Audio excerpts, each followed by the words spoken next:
Now that we've built our rebar geometry, we can start setting up the scatter to attach that to the fractured building. So I'll start by object merging in our fracture from our week 5 post-sim tweaks and our out final fracture null.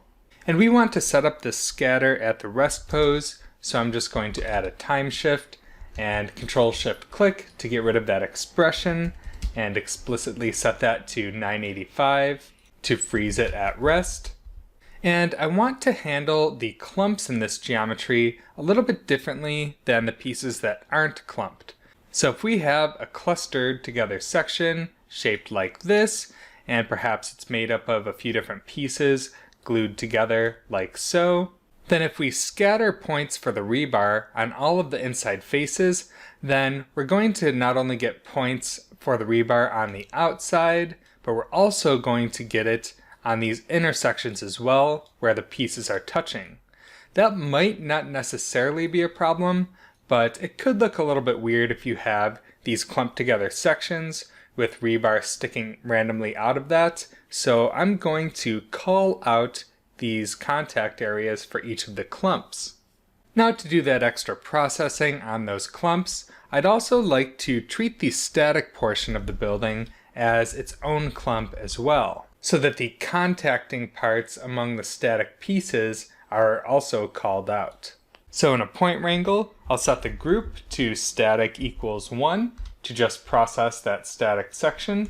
And in the vexpression, I'll just set I at clump equals 11,000.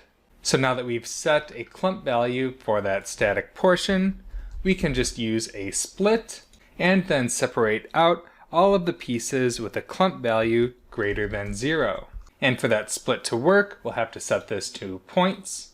And before I process each of these clumps in a loop, I'm going to unpack that geometry. And when unpacking that geometry, make sure to specify the active frame and clump attributes to be transferred down to the raw geometry. And then I'll promote that clump attribute from points to primitives, and add a for each loop for each of those clumps. So that will be for each named primitive, and then on that end you can specify the clump attribute instead of the name attribute, and hook up our attribute promote to that. Now that will run over each of these clumps individually, and then we can add a poly doctor to detect those overlapping areas.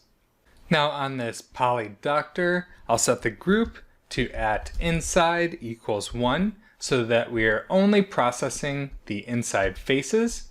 And then we're going to use this overlapping option, but we don't want it to repair the overlaps.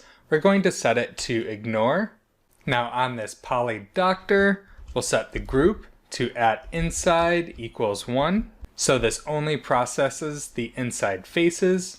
And then I'll set the overlapping option to ignore. And then we can use the valid poly attribute that this creates to find the polys that have been detected as self-intersecting based on the settings here.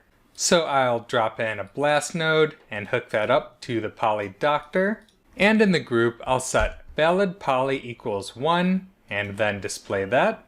And this blast is meant to determine which prims are valid based on that poly doctor, and we're not going to be concerned with the outside faces now. We're really just processing the inside. So in that blast, I'll also delete inside equals 0. And now these are the prims that are considered invalid and deleted, and it's a little bit too aggressive. You can see there are some areas on the edges that I don't want this to remove. So if you go to the poly doctor settings and maybe make the thickness a little bit smaller, that should be more accurate in terms of how it detects which of those prims are valid or not. It's okay if there are a few pieces on the outside that are being tagged as invalid when they're really not, as long as the results look mostly correct.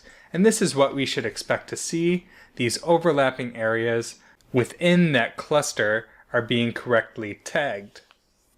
Now once you run that poly doctor check on all of the clumped geometry, we can drop in a split after our for each loop, And then we'll copy the same group that we used for the blast and paste it into our split.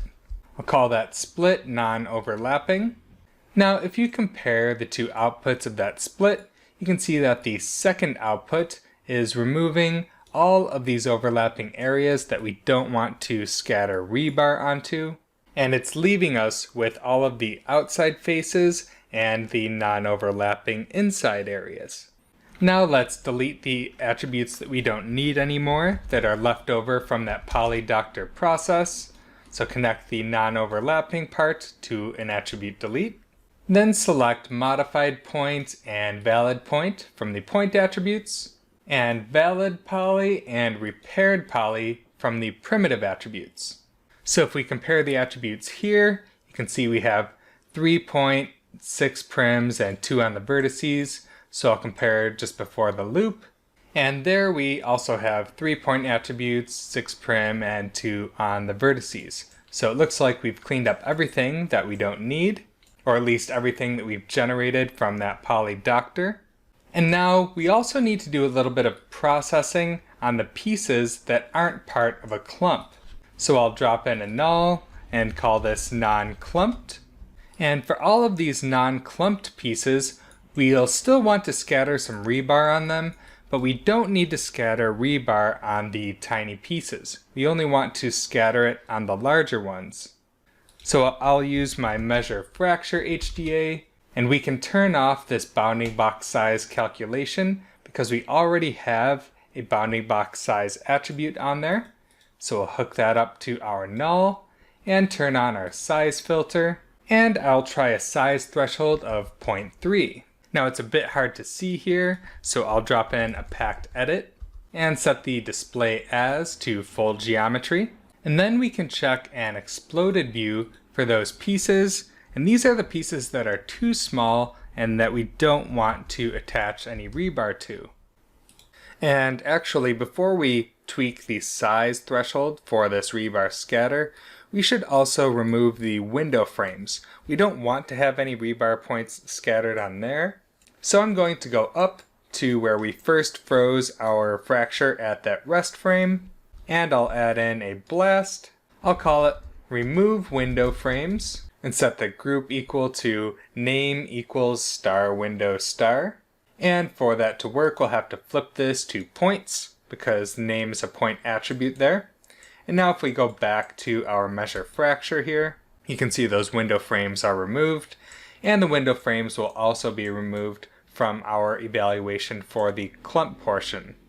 Now if we go back to the exploded view after our measure fracture, you can see these are all the pieces that are too small to have rebar attached, and of course you can tweak the size threshold to your liking. Perhaps I'll try turning it down to 0.2, and then we can also drop in an exploded view for the other side of that measure fracture output, so that we can see all the pieces that will have rebar attached to it. And that's looking pretty good, so I'm going to unpack that geometry, and then I'll merge that with the output from the cluster processing that we did over here. And when we merge these areas together, you can see we have an attribute mismatch here, and to prevent that, we'll have to make sure that we transfer the active frame and clump attributes when we unpack this non-clustered section. And it looks like we have a clump attribute on both points and prims here that is a bit of a red flag, and you should generally avoid that, but I'm not going to worry about it now as long as the data looks correct on both. And checking the prims, it looks like all of those values match up with what we see on the points. And if we check the clustered side of things, it looks like this only has the clump attribute on prims. So for the non-clustered side, I'll just use an attribute delete to remove the clump value that's on those points. And now the warnings go away on our merge. I'm going to add one more tweak to the scatter area here, because right now, if we just scatter our rebar on these inside faces, then some of that rebar will sit right at the edge of that inside surface, right where it meets the outside. And I'd prefer to bias it right to the middle of those inside faces. So if I split out the inside, I'm going to color that red, and on the flip side of this split, we'll have the outside faces, and I'm just coloring those black. And then we can do an attribute transfer from the outside to the inside. So I'll connect those up, and in this attribute transfer, I'll turn off the primitives and select the CD attribute under points. And this default distance threshold is far too large, so I'll turn that way down to a value of 0.07. And you can see this transferred color gives us this band of red right along those inside surfaces, and it's okay for this to be a little bit patchy because we're not going to scatter rebar on every single square inch of this inside surface anyway, and biasing our scatter just to these red areas will help us to keep those rebars away from the edges where it meets the outside of the surface. And now that we've specified exactly where we want that rebar to go, I'll set up a file cache for that area, set it to save current frame, and I'll save that to disk. And of course set up a null for that as well.